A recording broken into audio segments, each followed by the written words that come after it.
Well, greetings, City Church family and friends. Today is March the 9th, and we're in our series, Receiving the Ministry of Jesus.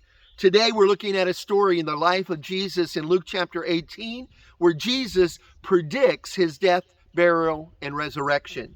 Luke chapter 18, verse 31, taking the 12 disciples aside, Jesus said, "Listen, we're going up to Jerusalem, where all the predictions of the prophets concerning the Son of Man will come true. He will be handed over to the Romans, and he will be mocked, treated shamefully, and spit upon. They will flog him with a whip and kill him, but on the third day he will rise again." But they didn't understand any of this. The significance of his words was hidden from them, and they failed to grasp what he was talking about.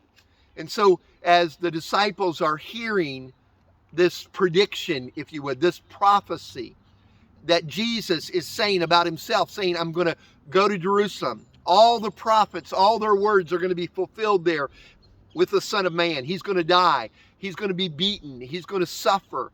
He's going to be buried, and he's going to raise again on the third day." Now, what you have to understand is that the disciples heard what he said, but they didn't comprehend.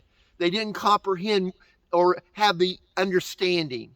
But later, years after this, you have to understand, John was standing there. He was one of the disciples who did not comprehend it. But he, years later, wrote this. He wrote the book of John.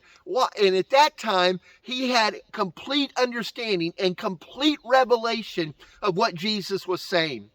And through the life of John, let's just use him as an example.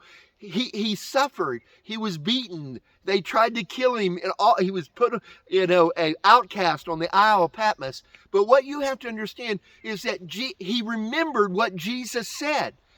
And he's seen it come about right before his eyes. And what it did is it established in his heart that Jesus was trustworthy. He was faithful. And more important than being just trustworthy and faithful, he was who he said he was. He was the Son of God. He was the Son of Man. Can you imagine the motivation, the inspiration, the encouragement that gave him day by day when all the things that hell threw at him, that how it would have been so easy for him to give up or quit. But he couldn't do that. Why? Because he remembered what Jesus said. He remembered who Jesus was, and he believed it with all his heart. And let me just encourage you today, all the things you might be going through, all the things that hell might be throwing at you, remember this: he's trustworthy, he is faithful, but more important than even all of that, he is who he said he was. He is the Son of God and the Son of Man, the same yesterday, today, and forever. Amen.